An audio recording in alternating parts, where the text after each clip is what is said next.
जी नाज़रीन, welcome back. एक दफ़ा फिर आपको खुशामदीद कहते हैं। ये सेट एंटरटेनमेंट HD TV की खुसूसी नशरियात मुस्कुराता रमज़ान। मैं हूँ आपका मेज़बान डॉक्टर बुलंद इकबाल। और नाज़रीन, हम ब्रेक पे जाने से गुफ्तगू कर रहे थे। ब्रेक पे जाने से पहले स्पिरिचुअल पावर के हवाले से कि जब ज़िक्र अल्लाह किया जाता है तो किस कदर ताकत आती है। रोज़ा और सेहत सेगमेंट है। वैसे तो हमारा जो कार खैर का सेगमेंट है वो आगे आएगा, लेकिन हमारे साथ जो है ना वो मलिक अब्दुल गफ़ार सईदी साहब चूँकि तशरीफ़ ले आए हैं, जो कि ट्रस्टी हैं और अल मुस्तफ़ा वेलफेयर हॉस्पिटल से ताल्लुक़ रखते हैं। तो सबसे पहले तो हम इन्हें खुशामदीद कहना चाहेंगे। अस्सलाम वालेकुम। वालेकुम सर, हम बहुत बहुत खुशामदीद कहते हैं। बहुत शुक्रिया आप तशरीफ़ लाए। आपसे गुफ्तगू करेंगे, लेकिन पहले हम ज़रा सेहत के हवाले से बात कर लें। तो फिर एक दफ़ा मैं दोबारा जो है वो मारिया फैसल के पास जाना चाहूँगा। इसके अलावा नाज़रीन, हमारे साथ शकील मदनी साहब भी तशरीफ़ फरमाएँ और हमारे साथ फ़ायज़ा कामरान भी मौजूद हैं। जी मारिया, आपसे जानना चाहूँगा कि ये रमज़ान मुबारक में रोज़े खोलते वक्त जो है सबसे पहले क्या खजूर का तनावुल करना बेहतर होता है? खजूर इंसान खा लिया करे, शरबत पी लिया करे, पानी कितना, यानी बहुत अहम चीज़ है ये। वन बाय वन पहले मुझे बताएं कि रोज़ा खोलते हुए सबसे बेस्ट चीज़ क्या है इंसान की सेहत के लिए, खाने के लिए? माइक थोड़ा सा नीचे कर लीजिएगा जी।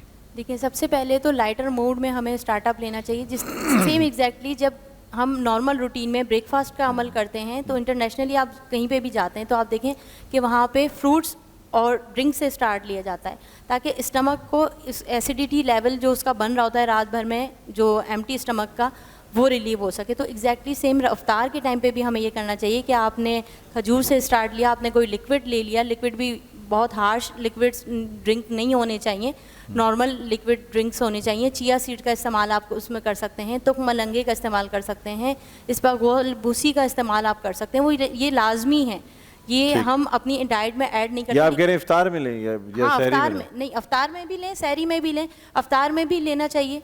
अफ्तार में अगर आप ले लेंगे तो और ज़्यादा अच्छा है कि आपका एसिडिटी लेवल तली हुई चीज़ें कितनी खानी चाहिए? देखिए, मेरा तो रोज़ा नहीं कटता जब तक कि मैं पकोड़े, समोसे और ये जब तक नहीं खा लूँ ना मैं, मतलब तली हुई चीज़ें, उसमें पता ही नहीं लगता रमज़ान है। आप उसका ऑल्टरनेट ये निकालें तो आप ये इस्बगोल की भूसी या फिर चिया सीड का अमल लाजमी अपने साथ ड्रिंक में रखें ना, ताकि बैलेंस हो जाए। जितने चाहे पकोड़े खा लिया करूँ, समोसे खा लिया करूँ, लेकिन चिया सीड पी लूँ बस, उससे सेट हो जाएगा सब।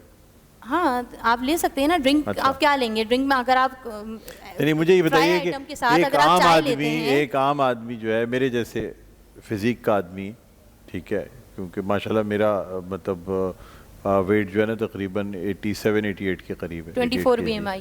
हाँ, तो आप मुझे एक बात ये बताइए कि मेरे जैसा आदमी जो है अगर वो कितने समोसे, कितने पकोड़े खा सकता है इफ्तार में, या तली हुई चीज़ें, कोई चिकन का ब्रोस्ट, कोई ऐसी चीज़ें जिन्हें देख के बड़े मुंह में पानी आ रहा होता है? आदमी कहता है यार रमज़ान मुबारक में अल्लाह ताला की नेमतों से मैं कैसे दूर रहूँ? पानी आ रहा होता है आप लोग। मैं सोचता हूँ मैं अल्लाह ताला की इतनी नेमतों से कैसे दूर रह सकता हूँ, वो भी रमज़ान मुबारक में जब रोज़े रख रहे हैं और इतने ज़बरदस्त अल्लाह ताला ये नेमतें हमें पहुँचा रहा है, यहाँ पहुँचा रहा है तो इस हॉल में बैठे हुए। उसको आप डिवाइड कर दें ना, डेली बेसिस पे कर दें। जैसे आपने अगर समोसा आज ले लिया तो पकोड़े सेकंड डे कर दीजिए, पकोड़े आज ले लिए तो समोसे और फ्राई आइटम, मतलब उसको डिवाइड कर दें। ज़रूरी थोड़ी कि सारी चीज़ें आपने एक दिन खा ली हैं। अच्छा, सारी चीज़ें एक दिन नहीं खाएं, एक करके डिवाइड कर दें। मतलब मैं तो यही करती हूँ अपने साथ कि मतलब अगर मुझे पकोड़े बनाने हैं तो फिर मैं उस दिन फ्राई आइटम नहीं करूँगी, फ्राई आइटम करने तो फिर मैं उस दिन पकोड़े नहीं करूँगी। तो ये बहुत ज़रूरी है ना। बैलेंस डाइट का क्या मतलब है? बैलेंस और फास्टिंग, तो फास्टिंग का तो अमल ही भूखा रहना है, उसमें हम खा के बैलेंस कर देते हैं कि यार ऐसे नहीं, बैलेंस कर लेना चाहिए।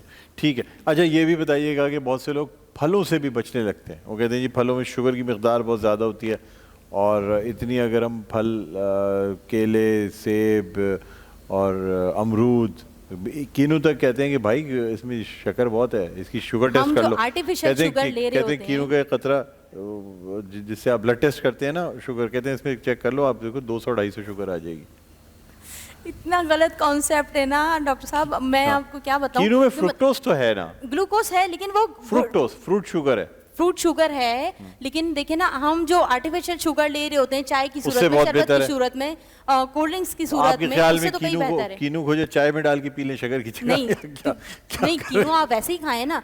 चाय आप चाय की जगह पे लें, लेकिन कीनू आप कीनू की जगह पे लें। फ्रूट सैलेड बना सकते हैं। जैसे अमरूद है, गावा है, इसके बारे में खा सकते हैं, बिल्कुल खा सकते हैं।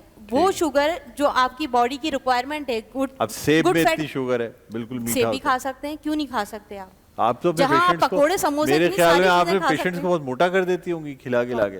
सॉरी, आप तो अपने पेशेंट्स को बहुत मोटा कर देती होंगी। नहीं, मेरे पास दोनों तरह के पेशेंट होते हैं, ओबेसिटी लेवल भी होता है और माल न्यूट्रिशन भी होते हैं, वो डिपेंड करता है कि मतलब उनका बॉडी। अच्छा, अब मुझे एक बात ये बताइएगा कि एक चीज़ होती है जिसे कहते हैं protein diet, crash protein diet, ये सेहत के लिए कितनी अच्छी है और कितनी बुरी है? बेलाग बताइएगा मुझे, उसमें कोई लगी लिपटाई नहीं है, अच्छी है या बुरी है प्रोटीन डाइट? प्रोटीन आपकी बॉडी की रिक्वायरमेंट है, आपकी बॉडी का फ्यूल है। देखिए, प्रोटीन डाइट से मेरा मतलब ये है कि मैं फिर जो टोटली उस पर आ जाते हैं चावल, प्रोटीन डाइट शक्कर, यानी रोटियां, डबल रोटी, हर टाइप के कार्बोहाइड्रेट्स को माइनस कर दूंगा। और मैं सिर्फ अगर दस्तरखान में बैठा हूँ तो मैं सालन में से बोटी निकाल लूँगा, मैं टिक्का अपने पास ले लूँगा, थोड़ी सी कोई सैलड्स कोई ले लूँगा, फिर मैं देखूँगा कि बीफ है तो बीफ, कोई भी प्रोटीन्स यानी अंडा और आपका गोश्त, मुर्गी का गोश्त, बीफ, मटन, बस ये सिर्फ ये खाऊँगा। ठीक है, मैं शादी में भी जाऊँगा तो सोचूंगा भाई ये चिकन पीस और जो ये है ना बारबेक्यू, यही लेके पूरे खा लो, इसी से प्लेट भर लो, इसी से पेट भी भर लो। तो ये ठीक है या नहीं है? यानी कार्बोहाइड्रेट्स को जिसे हम आम ज़बान में यानी कहते हैं ना कि ऐसे चीज़ें जिसमें कि शक्कर पाई जाती है, अगर हम कार्बोहाइड्रेट्स को टोटली माइनस कर दें अपनी खुराक में से तो क्या होगा? क्या हमारे जिस्म पे इसका पॉजिटिव असर पड़ेगा या इसका नेगेटिव असर आएगा? नेगेटिव असर भी पड़ेगा। कार्बोहाइड्रेट्स में फाइबर भी तो जा रहा है ना, हम सिर्फ कार्बोहाइड्रेट्स को कार्बोहाइड्रेट्स हमने एक वर्ड पढ़ लिया, उसी को हम फॉलो करते रहते हैं, लेकिन बहुत सारी फाइबर भी चीजें चावल बंद हो गए आपके, रोटी आपने बंद हटा दी, डबल रोटी हटा दी आपने, शक्कर हटा दी, ये तमाम चीजें आपने माइनस कर दी डाइट से। आप बोला नहीं भाई ये उनका ऑल्टरनेट सोल्यूशन, गंदम आपने हटा दिया अपनी डाइट, गंदम हटा दी, उनका ऑल्टरनेट फिर आप फ्रूट्स और वेजिटेबल्स से इंटेक कर सकते हैं, तो ठीक रहेगा, ये बेहतरीन तरीका है। डन है। बहुत सारे लोग ऐसे हैं जो अच्छा, लोग इसमें ये कहते हैं कि अगर आप सिर्फ शक्कर और कार्बोहाइड्रेट को, यानी सिर्फ शक्कर को, अगर सफ़ेद शक्कर को अपने उससे निकाल देते हैं ना, या प्रोसेस्ड आटे को, तो आप बहुत सी बीमारियों से दूर हो जाते हैं। क्या ये बात दुरुस्त है? ऐसे ही है? बिल्कुल ऐसे ही मानती हैं आप ये बात? तो यानी हमें जो है वो कम से कम रोटी और चावलों का इस्तेमाल कम से कम करना चाहिए, ज़्यादा नहीं। जैसे 2 रोटी खा रहे हैं तो आप 1 रोटी पर आ जाएं, 1.5 रोटी पर आ जाएं, जो 1 रोटी वाले हैं वो आधी रोटी पर आ जाएं, मतलब बिल्कुल माइनस नहीं करना चाहिए। अच्छा, क्योंकि चले पास्ता जो है उसके बारे में आप क्या कहते हैं? ना लें तो बेहतर है, लेकिन उसका भी हाँ, उसका भी ये है कि उसमें आप चीज़ ऐड कर सकते हैं, वेजिटेबल्स ऐड कर सकते हैं, तो उसका ऑल्टरनेट बन जाता है। स्पैगेटीज, नूडल्स वगैरह ठीक है, ले सकते हैं। देखिए अब ये ज़रूरियात ज़िंदगी और शौक बन चुका है। ठीक है, आपसे मज़ीद गुफ्तगू होगी, लेकिन इस वक्त और फिर हमारे साथ जो है ना वो मलिक अब्दुल गफ्फार सईदी साहब भी मौजूद हैं, उनसे भी गुफ्तगू करेंगे, लेकिन एक वक्फे के बाद, इसलिए कि ये असर की अजान का वक्फा है। उसके बाद दोबारा आपकी खिदमत में हाजिर होंगे। देखते रहिए हमारी खुसूसी नशरियात मुस्कुराता रमज़ान।